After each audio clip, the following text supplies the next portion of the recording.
당분간 전국이 꽤나 시끄러울 듯합니다. 일반적 상식을 가진 국민들 입장에선 늦어도 너무 늦은 일이지만 민주당 입장에선 옳게 왔다는 분위기가 역력한데요. 검찰이 오늘 오후 이재명 더불어민주당 대표에게 소환을 통보했습니다.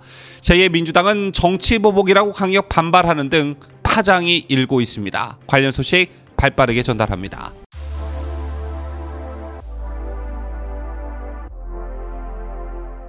시청자 여러분 안녕하십니까? 뉴스데일리 베스트 민앵커입니다. 이재명 더불어민주당 대표에 대한 사법 리스크가 거론되기 시작했던 건 정말 꽤 오래전 일이었습니다. 제 기억의 시작의 발단은 지난 민주당 대선 경선 때였던 것으로 기억하는데요. 작년 추석 전후로 대장동 이슈가 불거졌고 민주당 경선 과정에서 이낙연 후보를 비롯한 타 후보들이 이 문제를 직접 공격하면서 뉴스를 화려하게 장식하곤 했습니다. 그리고 이재명 사법 리스크를 국민들에게 더욱 확고히 각인시킨 건 다름 아닌 이재명 본인이 아닐까 싶은데요. 대선에서 패배한 후보가 초단기간 내에 국회의원 보궐선거에 출마했고 이때 불거졌던 논란이 바로 이재명 방탄 논란이었습니다. 자, 그런데 이것도 불안했는지 당대표의 출마에 당선이 됨으로써 방탄복 하나를 더 껴입었죠. 자, 그리고 민주당은 당원 개정을 시도하기까지 하면서 이재명을 엄호하기 시작했습니다. 자, 이게 의미하는 바는 이재명 또는 민주당 스스로 이재명 사법 리스크를 인정한 것이다, 이렇게 볼 수 있는데요. 자, 오늘 다른 영상에서도 소식을 전해드렸지만 이재명에게 사법 리스크가 있다 없다 여론조사에서 거의 모든 지역, 거의 모든 연령대에서 있다가 없다보다 높게 나타났습니다. 이른바 개딸들을 빼고는 상식 있는 국민이라면 이재명의 사법 리스크가 있다라고 본다는 것인데요. 늦은 감이 있지만 드디어 검찰이 이재명 더불어민주당 대표에게 소환을 통보했습니다. 검찰은 소환 이후로 백현동 허위사실 공표, 대장동 개발 관련 허위사실 공표, 극단적 선택을 한 김문기 전 성남도시개발공사 개발 1처장을 모른다고 한 것 등 세 가지를 제시한 것으로 알려졌는데요. 이 세 가지는 소환 통보를 받은 이재명 대표 측, 즉 민주당 측에서 언론에 알린 내용이라 더 많은 사유가 있는지 없는지는 확인이 더 필요해 보입니다. 자, 일단 이 같은 사실을 밝힌 박성준 민주당 대변인의 워딩부터 보시겠습니다. 박 대변인은 우선 백현동 허위사실 공표와 관련해서 검찰은 이재명 대표의 지난해 국정감사 발언과 언론 인터뷰에서 허위사실을 발언했다고 주장하고 있다며 박근혜 정부 당시 백현동 식품연구원 등 공기업 이전 부지 용도 변경을 두고 국토부가 중앙정부의 말을 듣지 않으면 직무유기에 해당된다는 얘기까지 하며 성남시 공무원들을 압박하고 있다는 말까지 나돌았다고 한 취재기자의 증언이 공개되며 이재명 대표의 발언이 사실로 확인되었다, 이렇게 주장했습니다.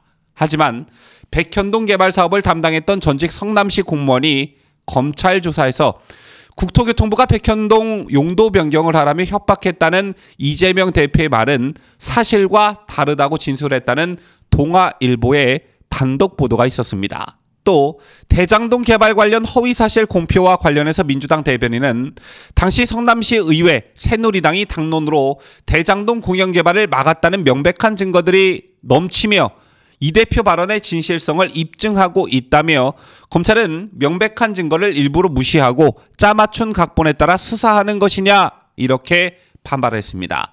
하지만 2013년 성남시 의회가 대장동 개발 사업과 관련해 개발을 위한 특수목적법인 등 민간이 추진하는 개발 사업은 위험하다는 취지의 의견을 냈지만 성남시가 이에 반대 의견을 낸 공문이 한 언론에 의해 공개된 적이 있죠. 보시다시피 결재자는 이재명 성남시장이었습니다. 또한 김문기 전 처장에 대해선 수사 과정에서 사망한 성남도시개발공사 고 김문기 처장에 대해 성남시 재직 당시 산하기관 하위 직원이었다는 사실을 인지하지 못했다는 취지로 말한 이 대표의 방송 인터뷰가 소환을 감행할 만큼 중대한 허위 사실인지 묻고 싶다고 반문했는데요.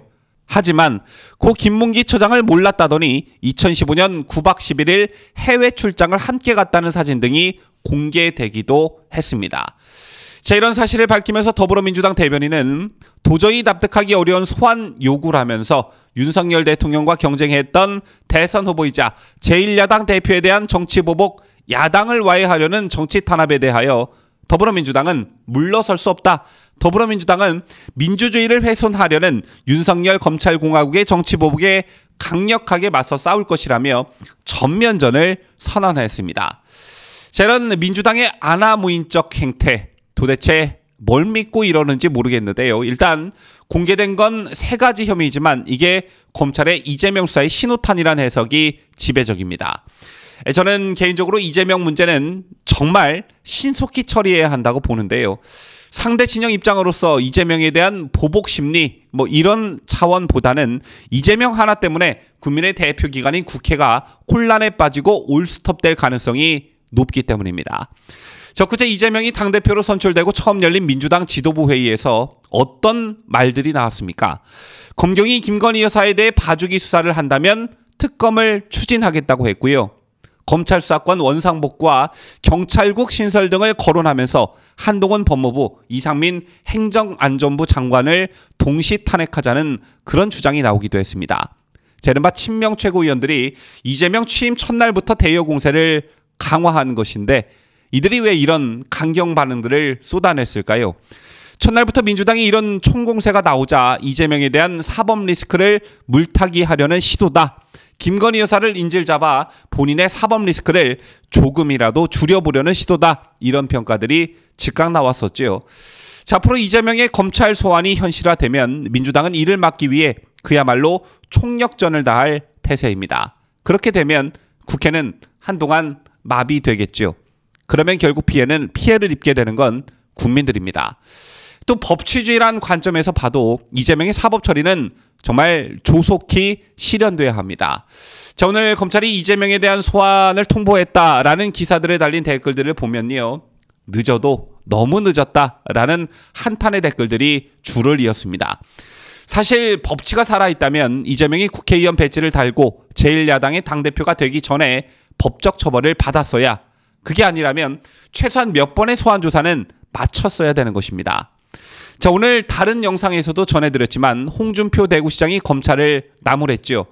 지난 1년 동안 대한민국을 떠들썩하게 했던 대장동 사건은 도대체 어떻게 진행되고 있는 거냐며 대한민국 검찰이 이렇게 무능한 조직인지 뒤늦게 알았다. 이렇게 검찰에 일격을 가했습니다.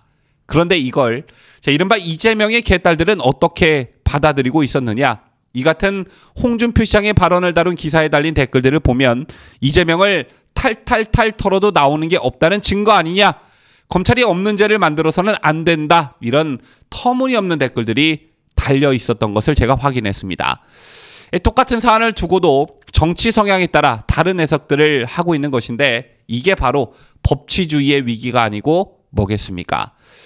다시 한번 국민이 납득할 만한 이재명에 대한 수사 결과가 나오길 검찰의 분발을 촉구하면서 영상을 마치도록 하겠습니다. 지금까지 저는 자유대한민국을 소화하는 뉴스데일리 베스트 민앵커였습니다.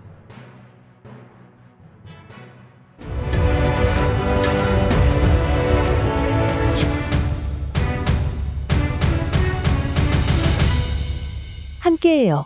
뉴스데일리 베스트.